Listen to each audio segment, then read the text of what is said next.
Well, hey guys, welcome back in the man cave. We're going to be taking a look at another product review, a new pipe for the KTM. Yes, I've been sent from Speed Products Cobra Exhausts a new pipe for the Super Duke GT. This is the third pipe I've had from them over the years. I had one on my S1000, the Cobra SP2 carbon, which I've had on the KTM for the last year or so, and they've now sent me the Cobra SPX to try on the bike. So we're going to get it out of the box in a sec, have a look at it.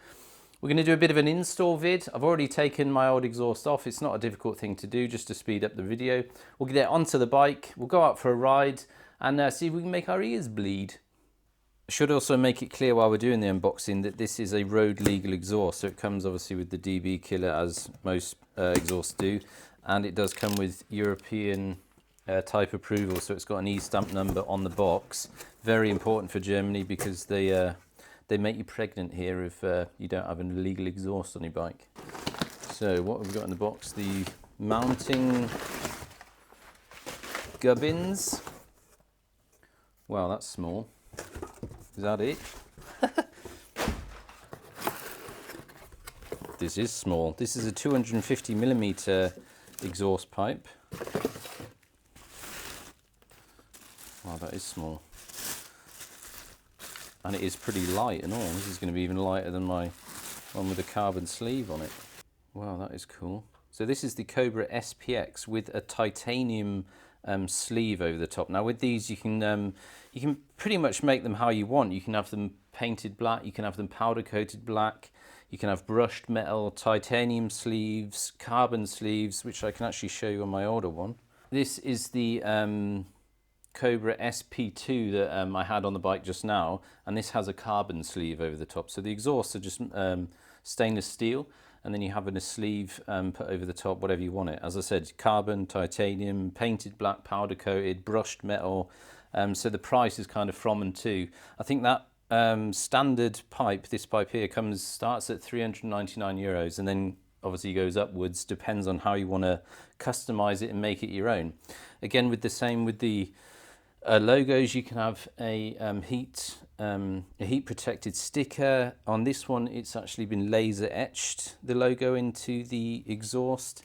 It comes with all types of 3D metal stickers that you can stick on, but that's not really for me. Another one there, look, that looks a bit naff, but I think the laser etch logo is the way to go. But yeah, just looking at that one, I mean the quality of the last two I've had has been fantastic, but there are a few faults in this one. The welds aren't as good as my one on the SP2, and it looks like somebody's slipped there with the angle grinder. But generally, the products being German made is the quality's always been good, but I must say that one is slightly off. That's a bit disappointing, that the welds aren't as good as my SP2. As I said, we've got a bag here of all the mounting parts, and it's actually similar to the other one, my other exhaust, so I can probably use some of the stuff that's still on the bike, so we'll take a look at that in a second. I think what we'll do though, in the interest of thoroughness, and for all you guys that are interested in saving weight, we'll see what they weigh and see what the difference is. So the new SPX comes in at 1,279 grams. That's pretty light. The Cobra SP2, which has just come off the bike, must be sort of similar, slightly more, yeah, because it's a bigger exhaust. 1,343 grams on that one. And the stock monstrosity comes in at, oh god, that is heavy, 2,841 grams. Well, still not, it's a heavier exhaust for sure, stock cans always are. I was expecting it to be more than that, to be honest. So definitely the new exhaust, the SPX, definitely the lightest one of the three, but it is also the smallest one. So there you go. Right, so here we go, ready to get the can on the bike. Tools for the job, you shall need, if you've got one, a ratchet with a 8mm socket, an Allen head socket of, what have we got here? H5 socket or a H5 Allen key, and a 10mm spanner. That's it. That's all we need for the job. It's not a hard thing to do to change your end can, so don't worry. if you're not that way inclined. We've got the bracket to hang the exhaust onto the foot peg, onto the heel guard on the foot peg on this particular bike. Various bolts and screws, etc. Destructions, we don't need any of that. Now this is the bracket and bolt that secures the exhaust to the bike. On this particular bike it's located on the heel guard of the rear foot peg, but because I've had a Cobra on already, I've just left that on, so I don't need to bother with that. All that we need to do now is the last couple of bolts, nuts and screws that I already took off. Right, so all we need to do is undo the clamp on the collector here. We just need to slide. Sometimes the rubber grommet on these isn't attached already, so you may have to put that on before, but that's already on. Just make sure it's all seated nicely, and then just slide that over the top before you start anything. I'm just gonna jimmy this on. Get on there, you sod. Locating bolt. I'm just going to do it all sort of hand tight for now. Disappointing as the logo is covered up by the bracket, but I might be able to move this slightly, so I'll look into that at a later date just to make it look a bit nicer. So bolt on a washer, washer behind, nut behind. Again, we'll just go hand tight. Now with all aftermarket slip-on cans, it's not always the case that you get a performance gain. A lot of pipes nowadays, you can actually get a performance or torque or power loss. So you need to check that out. Obviously, when you take the bike out for a ride, how the bike sort of feels and performs. You may, depending on your particular bike, as I said, it's not always the case. Some people seem to think that just by slapping on an aftermarket can that you're going to get sort of 10 brake horsepower more automatically. Not the case. If you're lucky, you might get 1 or 2 brake horsepower more in performance gain, but I said you can be unlucky and you actually get a loss. So if that is the case, then you need to look into getting your bike remapped. First of all, we need to see how she sounds. And like with everything else that you put onto your bike, once you've tightened everything up, when you've been out for a ride, sort of 100 k's, 100 miles or something, just check your nuts and bits and bobs are all nice and tight. I'm not going to pinch that too much. That's probably over tightened, to be honest.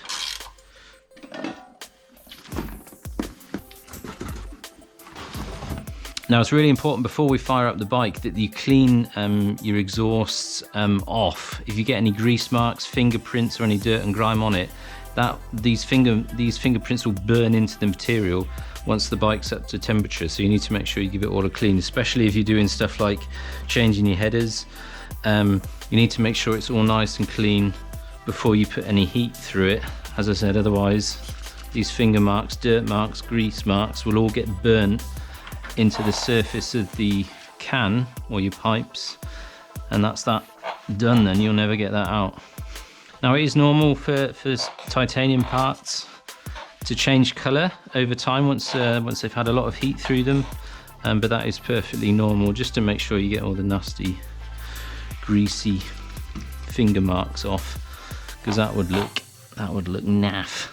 And it is normal for them to smoke quite a bit when they're brand new, so don't worry about that either. Right, it would be nice just to fire it up out here and see what it sounds like, but it is a Sunday and I don't want to piss off the neighbours. So what we'll do now is I'll get my bike gear on, we'll go out for a ride, and then when we can rev the tits off it.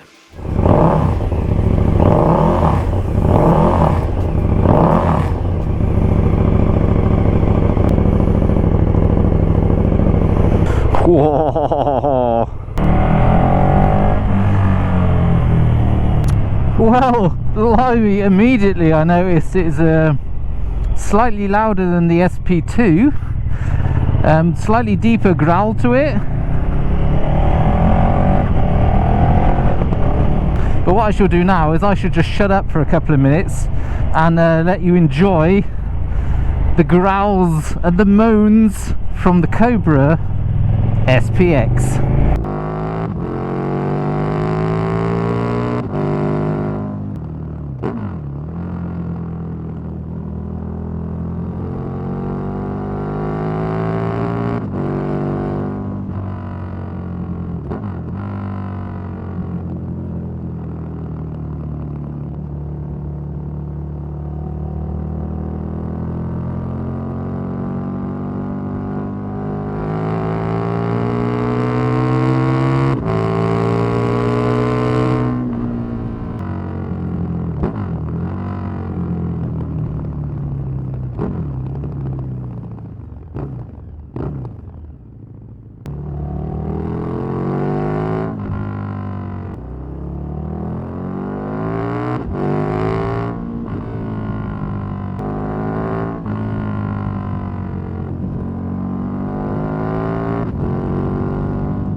So when you're at normal speeds, you know, through the towns, it's got a nice deep rumble to it, but it's not, you know, overly loud and offensive. As I said, it is road legal. But then when you do rip it, she's got a lovely, lovely growl to it. So chuffed to bits. Fucker, definitely happy with the new pipe. Well, there you have it. There is the Cobra SPX for the KTM 1290 Super GT. Hopefully that has been of benefit to you and you enjoyed what you saw. Be sure to leave me a like, comment down below if you've got any questions or anything you like to say, and I'll catch you next time.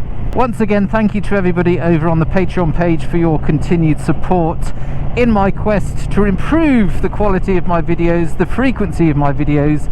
It all helps, no matter how small. If that's something you'd like to do, then check out the link in the description to my Patreon page if you would like to become a member, and I will catch you next time. See you in the next one. Ta-ra for now.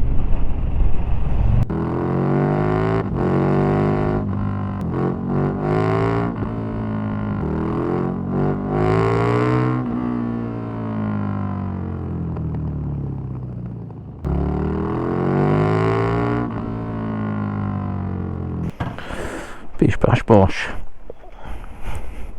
Forgot to mention, links to Cobra's website also in the description below. Well, hey guys, welcome back in the man cave, where today we're going to be looking at a new exhaust pipe, and it has the very important for Germany E-type of as with everything made in Germany, the quality's always good. So that was shit. Let's do that again. I should also make this clear while we're doing the unboxing. This is, as with all German things, it's always that was bonk. Let's do that again.